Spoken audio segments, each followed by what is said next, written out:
Fauzia dan Rismon Sianipar melaporkan pihak penyidik kepolisian Mabes Polri ke Komnas HAM atas dugaan pelanggaran HAM dan kriminalisasi.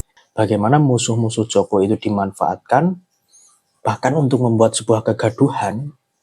Jika kamu ingin menghancurkan musuhmu, maka kenali dulu musuhmu.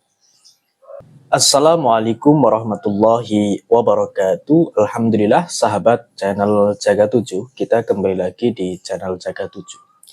Pada video kali ini teman-teman sekalian, saya akan memulai dari sebuah kalimat. Gajah berada dalam pelukan tidak tampak oleh mata, tetapi semut di pinggir pantai sangat terlihat jelas oleh mata.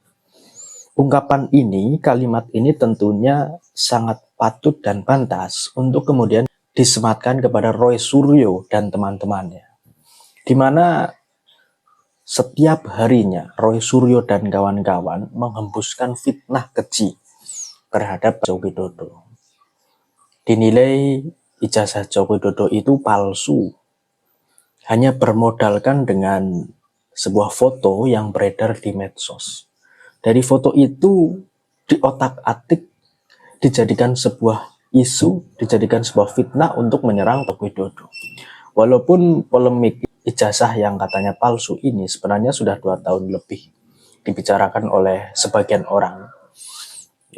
Namun pada kali ini teman-teman, Joko Widodo itu tidak tinggal diam sebagaimana ketika dia menjabat 2 periode sebagai presiden. Joko Widodo memenuhi panggilan, ya, karena ada laporan dari seseorang dan Joko Widodo memenuhi panggilan polisi untuk menunjukkan data-datanya.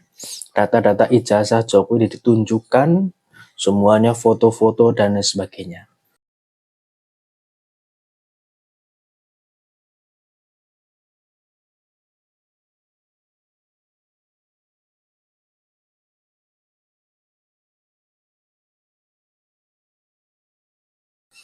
Dan kedetailan dan ketelitian polisi itu tentunya tidak bisa diragukan oleh kita teman-teman ya. 22 pertanyaan dijawab dengan tuntas oleh Joko Widodo. Nah kemudian pada akhirnya polisi mengungkapkan bahwa ijazah UGM Jokowi itu asli dengan tegas sambil beberapa data-data dimunculkan oleh polisi ya. Walaupun beberapa bagian dari ijazah itu tidak dimunculkan. Mungkin itu adalah keinginan Jokowi, beberapa bagian dari ijazah Jokowi tidak dimunculkan untuk supaya apa? Lebih menyeret musuhnya Jokowi ke pengadilan.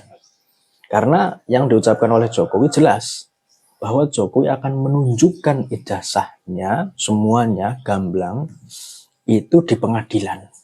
Tinggal hari ini musuh-musuhnya Jokowi ingin melanjutkan permusuhannya atau tidak, kan begitu teman-teman.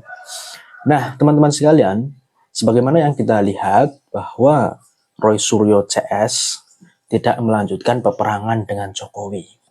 Mereka kayaknya sudah berhenti untuk menyerang Jokowi lewat isu yang receh, yaitu isu ijazah palsu. Ya sangat receh teman-teman, karena wali kota pernah, gubernur pernah, presiden pernah 2 periode, apa nggak pakai ijazah?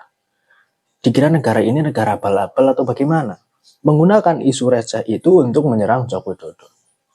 Namun ketika polisi mengatakan bahwa ijazah Jokowi itu asli, seketika peperangan itu kayaknya berhenti.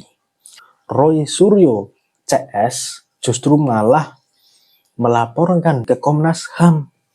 Wong mereka yang bikin gaduh kok melaporkan Komnas HAM. Roy Suryo mengadu ke Komisi Nasional Hak Asasi Manusia karena merasa dikriminalisasi atas laporan Joko Widodo soal tudingan ijazah palsu di Polda Metro Jaya.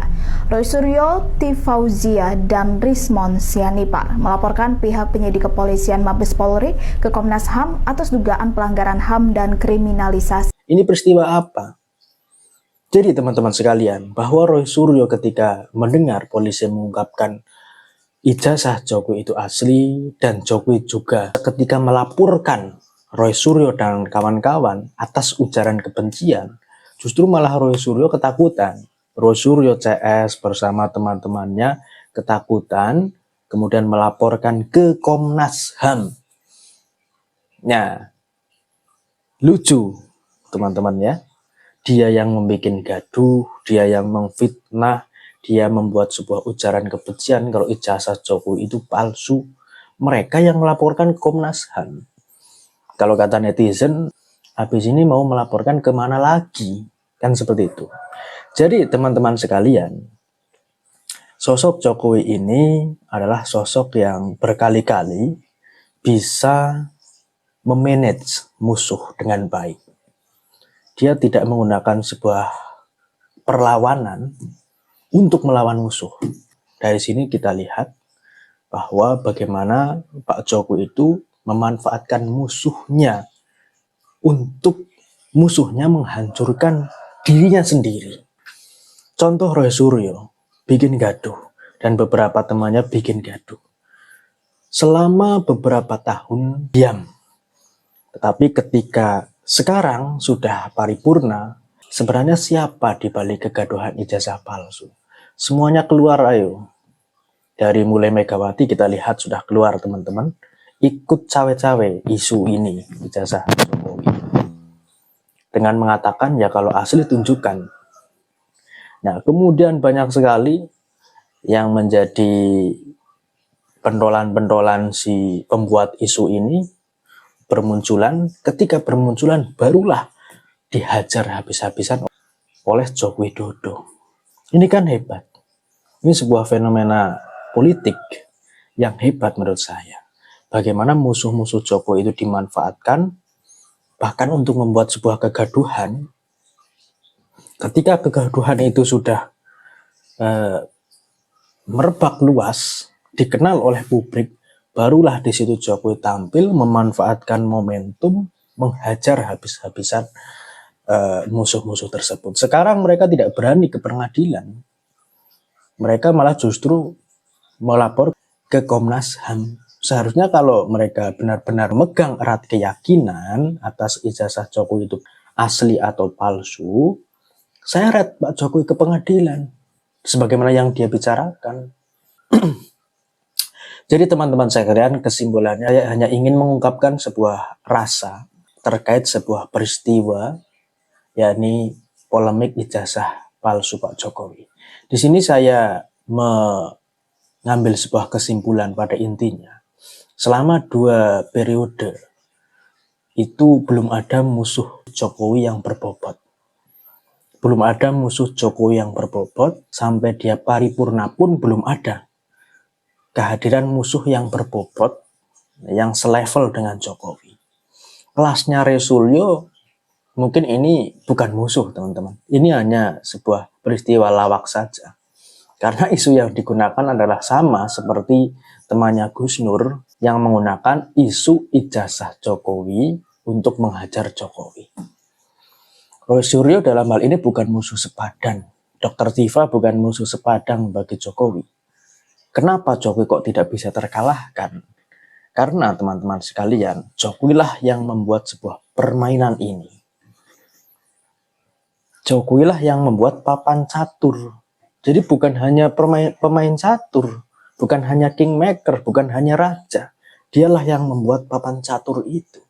Dialah yang membuat permainan itu. Jadi kenapa Jokowi tidak terkalahkan? Karena Jokowi lah yang membuat permainan itu. Mereka bermodalkan sebuah isu yang muncul di media sosial, ijazah Jokowi, lalu digunakannya untuk menghajar Jokowi.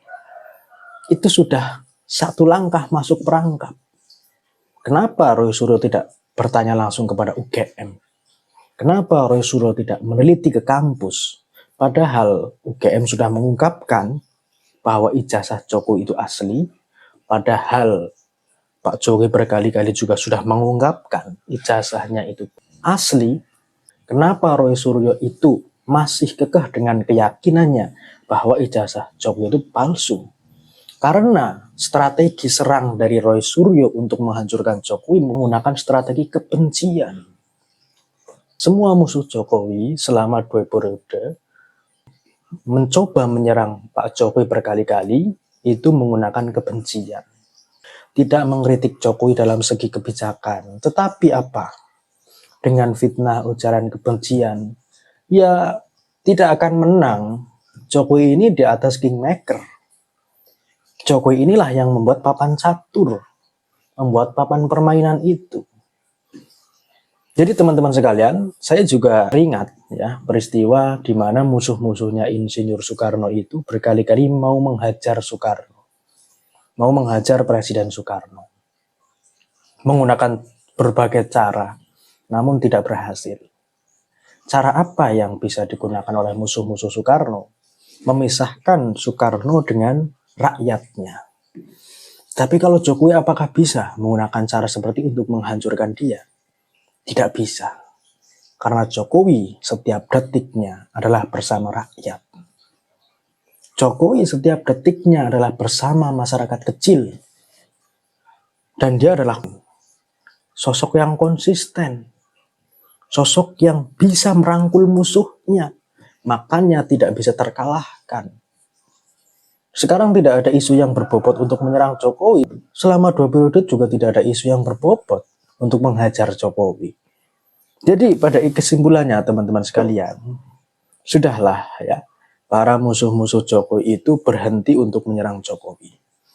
Percuma, Anda yang kalah. Mereka itulah yang akan hancur ketika mereka menyerang Presiden Joko Widodo.